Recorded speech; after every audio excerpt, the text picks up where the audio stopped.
안녕하세요. 성문교회 이김 목사입니다. 오늘도 하나님 나라의 관점으로 읽는 민수기 강해를 시작하도록 하겠습니다. 먼저 기도하겠습니다. 하나님 아버지 감사합니다.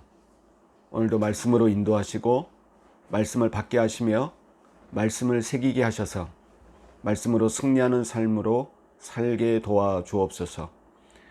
주님께서 이루시는 모든 것에 그 말씀대로 되는 그 언약을 우리가 믿고 나가오니 그 언약의 뜻을 깨닫고 분별하며 내 심령 속에 새겨 넣어서 어떤 일을 당하든지 말씀으로 물리쳐 승리할 수 있도록 주님 축복하여 주시옵소서. 그러기 위해 이 시간을 맞이하오니 이 시간을 온전히 인도하옵소서. 예수님 이름으로 기도하옵나이다. 아멘. 오늘 민수기 15장을 먼저 볼 텐데요. 이제 시작인데, 저번에 그 가나안 정탐 사건은 굉장히 중요한 사건이고, 성경 전체를 보더라도 하나의 모멘텀이 되는 말씀입니다. 그러니까 여러분, 민수기 13장, 14장, 이 두 장이 굉장히 중요해요. 몇 장이라고요? 민수기 13장, 14장, 이 두 장 여러분 꼭 기억하셔야 됩니다. 예를 들어 출애굽기는 뭘까요? 출애굽기는 6월절로부터 출애굽, 진짜 애굽에서 나오는 그 역사. 여러분 굉장히 중요한 거고요. 출애굽기. 예를 들어 창세기는 1, 2, 3장하고 12장, 아브라함이 등장하는 이 12장, 굉장히 중요한 사건입니다.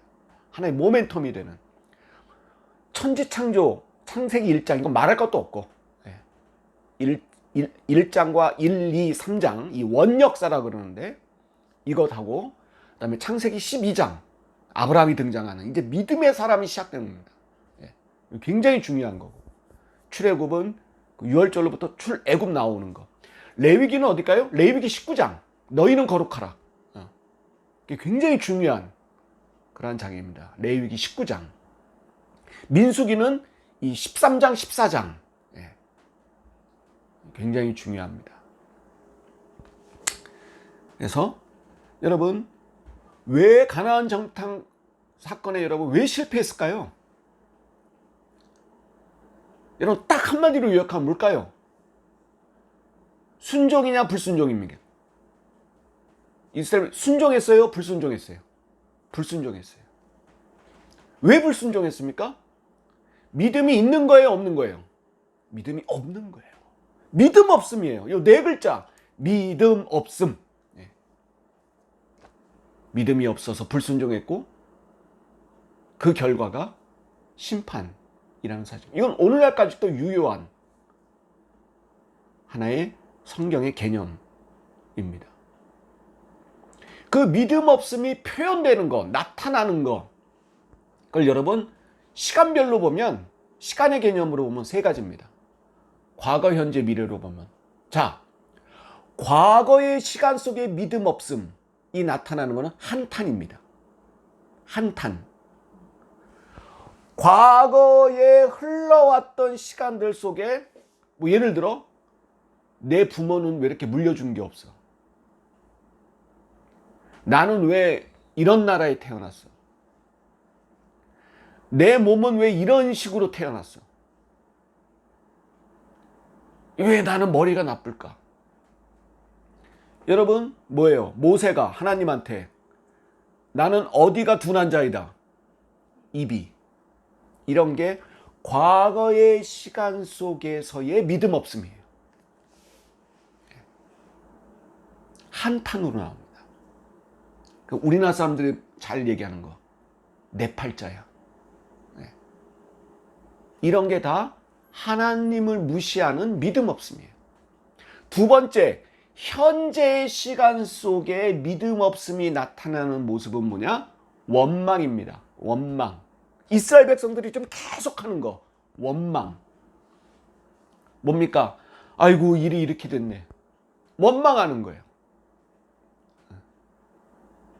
현재 속의 부족함에 대해 화내는 거예요.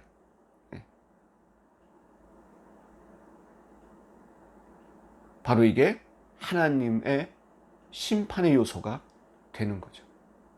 그 다음 미래 시간에 대한 믿음 없음의 표현은 두려움입니다. 두려움. 잘못될 것 같아. 망할 것 같아. 두려움. 특히 이 두려움은 예수님이 많이 말씀하셨어요. 두려워하지 말라. 자, 다시. 하나님을 제일 화나게 하는 것은 여러분 믿음 없음입니다. 믿음 없음. 근데 믿음 없음의 표현이 시간대별로 과거를 향한 믿음 없음의 표현은 한탄, 현재는 원망, 미래를 향한 믿음 없음은 뭘로 나타납니까? 두려움. 요 세 개를 하지 말아야 돼. 하나님을 진짜 믿는다면. 진짜 믿는다면. 지난 과거는 여러분 어두울 수 있어요. 부족할 수 있어요. 내 뜻대로 되지 않은 어떤 과거의 미련과 후회가 있을 수 있어요. 그러나 지금 나는 하나님을 믿는 사람이에요. 하나님이 인도하는 사람이에요. 과거 속에서도 하나님이 이끄신 은혜를 깨달을 수 있어요. 한탄이 아니고 현재 하나님이 이루시는 역사에 대해 감사할 수 있어요. 감사. 그리고 나를 하나님이 이끄시는 대로 미래를 향한 그 시간 속에서는 소망을 가질 수 있어요. 이것도 다 은혜였노라. 지금 감사합니다. 앞으로 소망 가집니다. 이래야지 한탄과 원망과 두려움이라고 한다면 이거는 하나님을 믿지 않는 거예요. 교회 다녀도 하나님 믿지 않는 거예요. 여러분, 은혜, 감사, 소망으로 나가시길 바랍니다. 예. 그랬더라면 가나안 정탐에서 실패하지 않았겠죠.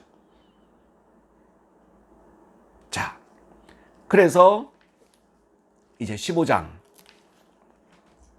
가나안 정탐에 실패하고, 그리고 우리가 저번 주 직전에 배웠던 거 블랙 코미디 같은 얘기 아시죠?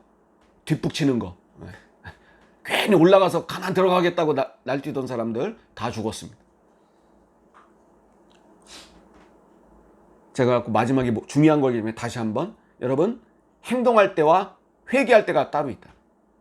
이 사람들은 자숙하고 회개할 때였다. 오늘날 이 코로나 시대 자숙하고 회개할 때다. 15장. 이제 그러고 나서 여호와께서 모세에게 말씀하여 이르시되, 하나님이 모세에게 말씀합니다. 여러분, 성경에서 이거 굉장히 늘 또 강조합니다. 누가 누구에게 말씀하시느니라.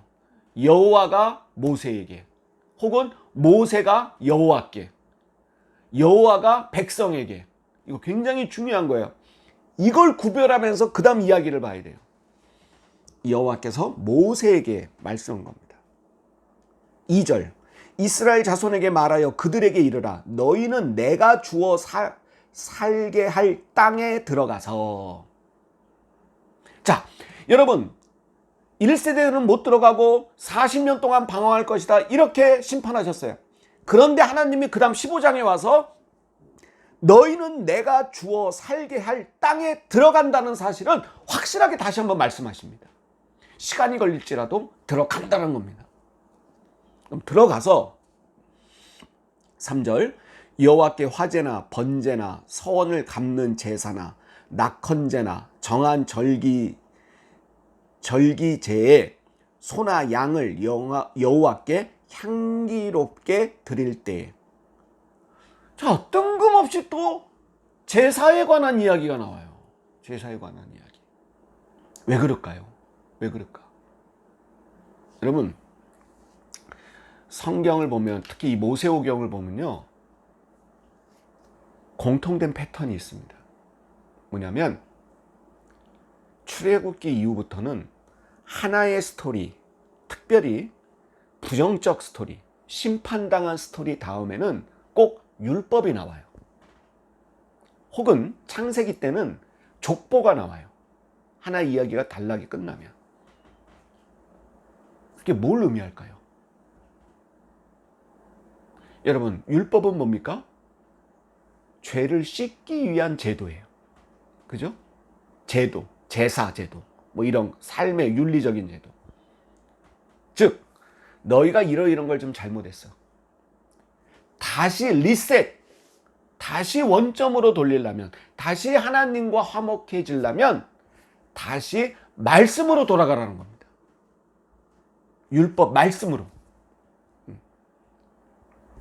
창세기 때 족보는 뭐였어요?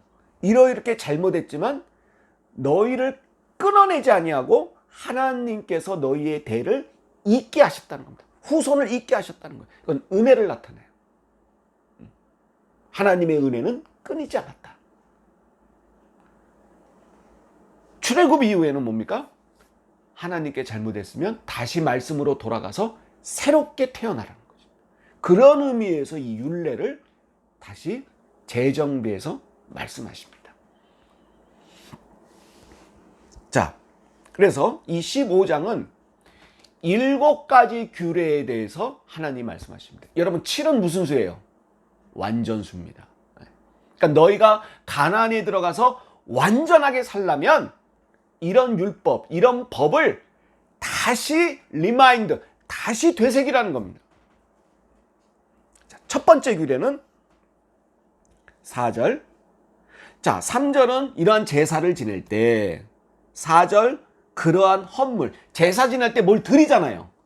그 헌물을 드리는 자는 고운 가루 10분의 1에 기름 4분의 1 흰을 섞어 여호와께 소제로 드릴 것이며, 헌물 규정입니다. 하나님께 뭘 드리는 제물에 관한 규정, 규례에 관해서 오늘 첫 번째 다룹니다. 그래서 첫 번째 이 소제, 헌물의 규례에서 첫 번째 소제에 관한 겁니다. 소제는 여러분 곡식으로 드리는 제물입니다. 거기에는 고운 가루, 밀가루죠. 10분의 1에 기름 4분의 1 흰. 여러분, 이 흰은 뭐냐면 액체를 세는 단위예요. 오늘날로 말하면 뭐 밀리미터, 리터, 뭐 그런 거를 말하는 겁니다. 그리고 5절, 곡식 말고 이제 동물로 헌물을 드리려면, 제물을 드리려면 번제나 다른 제사로 드리는 제물이 어린 양일 때, 자, 소제, 곡식으로 드릴 때는 이렇게 드리고, 어린 양으로 드릴 때는 전제로 포도주 4분의 1 흰. 전제가 뭐냐면요, 전제라는 뜻은 붓는다는 뜻이에요. 뭘 버? 포도주를. 자, 어린 양을 잡았어. 하나님께 바치려고, 제사 드리려고. 근데 이 어린 양 위에다가 포도주를 붓습니다. 향기 나게 하기 위해서. 거기에 4분의 1 흰을 줍니다. 또 이제 제물 종류에 따라 이 밀가루하고 이 포도주 양이 조금씩 달라요. 이것도 재밌어요. 어린 양을 드리는 사람은 그냥 포도주만, 밀가루 없어요. 포도주 4분의 1 흰을 준비하고, 6절은 순양, 좀 커지죠? 순양을 드릴 때는 소제로 고운 가루 10분의 2에 기름 3분의 1, 7절 전제로 포도주 3분의 1. 아, 여기는 제물에다가 3가지가 더 필요해. 소제, 밀가루, 그 다음 기름. 여기서 기름은 여러분 올리브 기름입니다. 올리브 기름, 감람나무 기름, 감람기름. 기름 3분의 1, 그리고 전제로 포도주 3분의 1.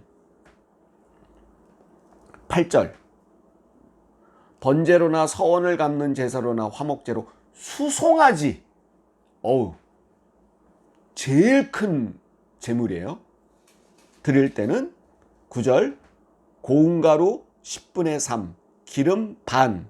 10절 전제로 포도주 반, 흰 2분의 1이죠. 를 드린다. 여러분, 재물이 작으면요, 이런 것도 작아요. 왜 그럴까요? 이 재물을 크게 바치는 사람은 그만큼 경제력이 있는 사람이에요. 그러니까 다른 것도 곡식이나 기름이나 포도주도 많이 붓습니다. 왜냐하면 재물도 또 커지니까. 자,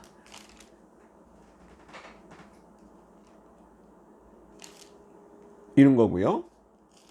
처음에 소재에 관한 규례, 아까는 3절 4절이 있습니다. 소재에 관한 규제 3절 4절. 그 다음에 5절부터 10절은 재물에 관한 규제입니다. 동물 재물이죠. 그 다음 11절부터는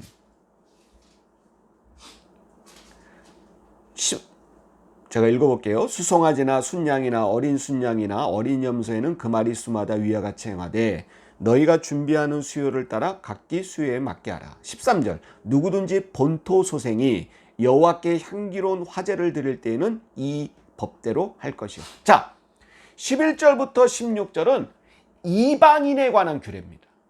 무슨 얘기냐면 너희가 가나안에 들어갔는데 이 출애굽해서 들어간 사람하고만 살지 않아. 그죠? 가나안 본토 사람도 있어. 아니면 외국에서 온 외국인들도 있어. 거류민들도 있을 수 있어. 같이 섞여 살아. 근데 이 사람들도 하나님 믿는 거 보니까 너무 좋아. 나도 하나님 믿을래. 우상 버리고 하나님 믿을래. 근데 이방인이야. 이스라엘 백성 피가 안 흘러. 그러면 이 사람들은 어떻게 할 거야? 제사 지내고 싶은데, 하나님을 섬기고 싶은데 이방인이라는 이유로 안 해? 아니, 똑같이 하라는 거야. 13절 누구든지 본토 소생이 여호와께 향기로울 때는 이 법대로. 본토 소생은 당연한데 16절 너희에게나 너희 중에 거류하는 타국인에게나 같은 법도 같은 규례이니라. 같다는 것입니다. 여러분, 이거 보면 원래 하나님은 이방인이라고 여러분 차별하지 않으셨어요. 같은 법도 같은 법규로 행하라는 것입니다. 인간들이 차별하는 거예요. 자, 이게 세 번째 이방인에 관한 규례고, 네 번째는 여러분 거제에 관한 규례입니다. 17절부터 21절입니다. 여호와께서 모세에게 말씀하여 이르시되 이스라엘 자손에게 말하여 이르라. 너희는 내가 인도하는 땅에 들어가거든. 19절 그 땅의 양식을 먹을 때에 여호와께 거제를 드리되. 20절 너희의 처음 익은 곡식 가루 떡을 거제로 타작마당에 거제같이 들어 드리라. 21절 너희의 처음 익은 곡식 가루 떡을 대대의 여호와께 거제로 드릴지어다. 여러분, 이 거제는 뭐냐면 든다라는 뜻인데, 여기서 이 거제의 규례는 뭐냐면 너희가 들어가서 살 때 매일매일 여러분 조금씩 드리는 제사예요. 무슨 얘기냐? 너희가 하루 첫 시작 양식을 먹을 때, 아침 먹을 때 그 전에 조금 떼어서 먼저 하나님께 들어 올리라는 겁니다. 바치라는 거예요. 떡으로 해서 어디 올려놓으라는 것입니다. 그러니까 매일매일 하나님을 생각하면서 너희가 하루를 시작할 때 아침 먹기 전에 너희가 농사에서 처음 익은 그 곡식으로 떡을 만들어 뒀다가 하나님께 먼저 드리라. 이 거제에 관한 규례입니다. 그 다음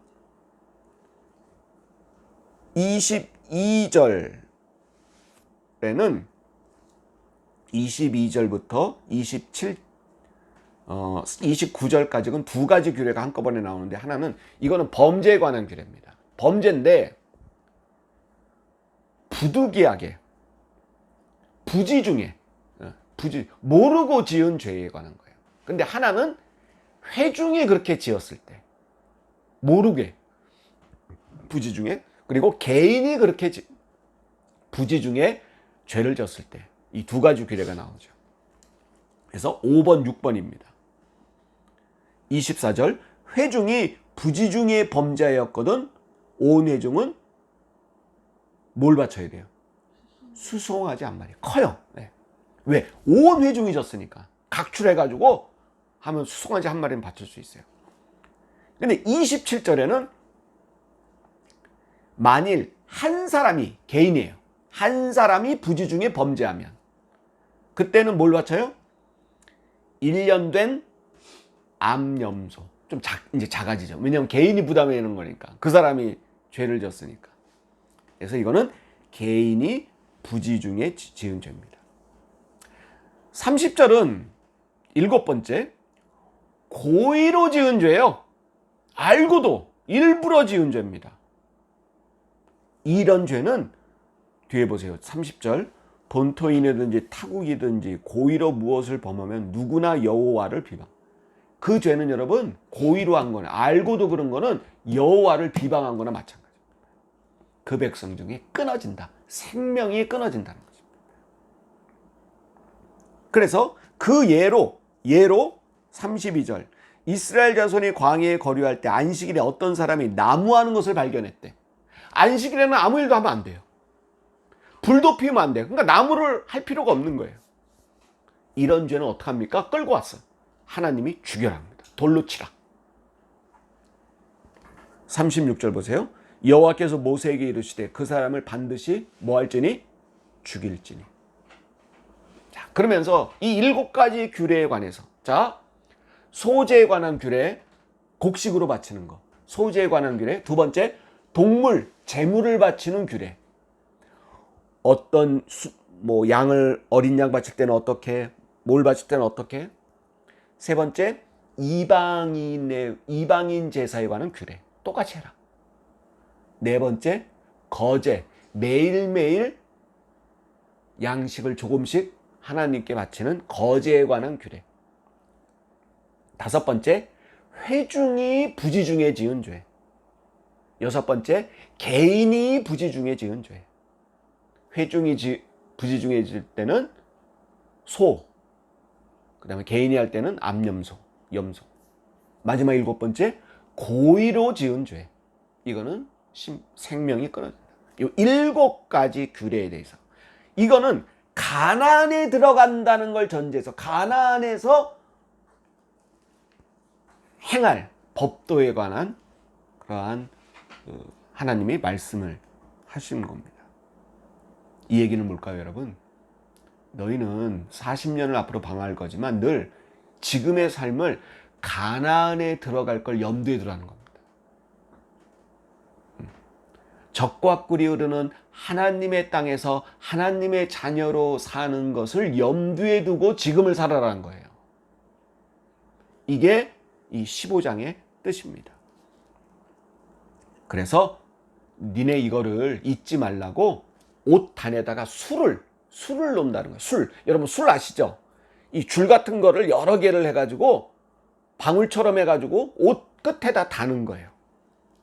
그게 38절, 이스라엘 자손에게 명령하여 대대로 그들의 옷 단 귀에 술을 만들어 청색끈을 그 귀에 술에 더하라. 이걸 왜 만들었느냐? 39절, 이 술은 너희가 보고 여호와의 모든 계명을 기억하고 준행하고 너희를 방종하게 하는 걸 막아주는 거예요. 왜냐하면 여러분 모든 옷 끝에다 이 술을 매다니까 자기가 이러한 죄를 범하려 그래도 뭐예요? 그 술을 보고 계명을 생각하라는 것입니다. 시청각 교육이죠. 기억나게 한다는 것입니다. 그러면서 15장 마지막 41절 우리 같이 읽어볼까요? 은혜스러운 말씀입니다. 41절, 나는 여호와 너희 하나님이라. 나는 너희의 하나님이 되려고 너희를 애굽 땅에서 인도해 내었느니라. 저는 이 말 너무 좋아하는 말. 나는, 하나님은 너희의 뭐가 되려고? 너희의 하나님이 되려고 애굽 땅에서 인도했다. 너희를 고생시키려고 하는 게 아니야. 너희를 비탄에 빠지려고 하는 게 아니야. 너희를 망하게 하려고 하는 게 아니야. 자, 이걸 그대로 적용해 봅시다. 자, 여기에 너희에다가 여러분 이름을 넣어보세요. 나는 나 여호와 이기백 너의 하나님이야. 나 하나님은 이기백의 하나님이 되려고 널 구원시켰어. 할렐루야.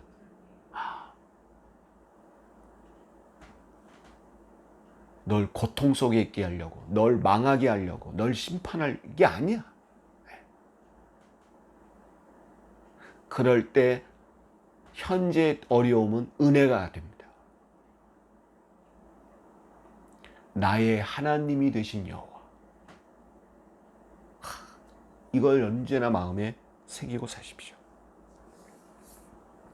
그리고 16장에 가서는 다시 반역 사건이 일어납니다. 1, 2절만 보고 오늘 마칠게요. 이 사건의 시작은 16장은 반역 사건인데 이 반역의 주모자의 명단부터 시작이 됩니다. 16장 1절 레위의 증손 고핫의 손자 이스알의 아들 고라. 자, 첫 번째 반역자 고라. 그 다음 루벤의 자손 엘리압의 아들 다단, 두 번째 다단. 그 다음 아비람, 세 번째 아비람. 그 다음에 벨렛의 아들 온, 네 번째 온이 뭘 줬어요? 당을 줬대. 무리를 만들어서 반역 무리를 만든 거야. 근데 이 개인 4명만 뿐만 아니고 2절 이스라엘 자손 총회에서 택함을 받은 자 곧 회중 가운데에서 이름 있는 지휘관 250명과 함께 일어나서 모세를 거스리라. 일어났다. 쿠데타입니다. 쿠데타. 자, 이 사건이 어떻게 전개되고 이 사건이 또 무엇을 뜻하는가? 또 이것을 보면서 할 텐데요. 다음 주는 여러분 추석 연휴라 이 수요 성경 공부 쉬고요. 그 다음 주에 우리가 이 고라와 나단의 이 반역 사건을 우리가 한번 공부해 보도록 하겠습니다. 주님과 치는 기도로 마치겠습니다. 하늘에 계신 우리 아버지여, 이름이 거룩히 여김을 받으시오며 나라가 임하옵시며 뜻이 하늘에서 이루어진 것 같이 땅에서도 이루어지이다.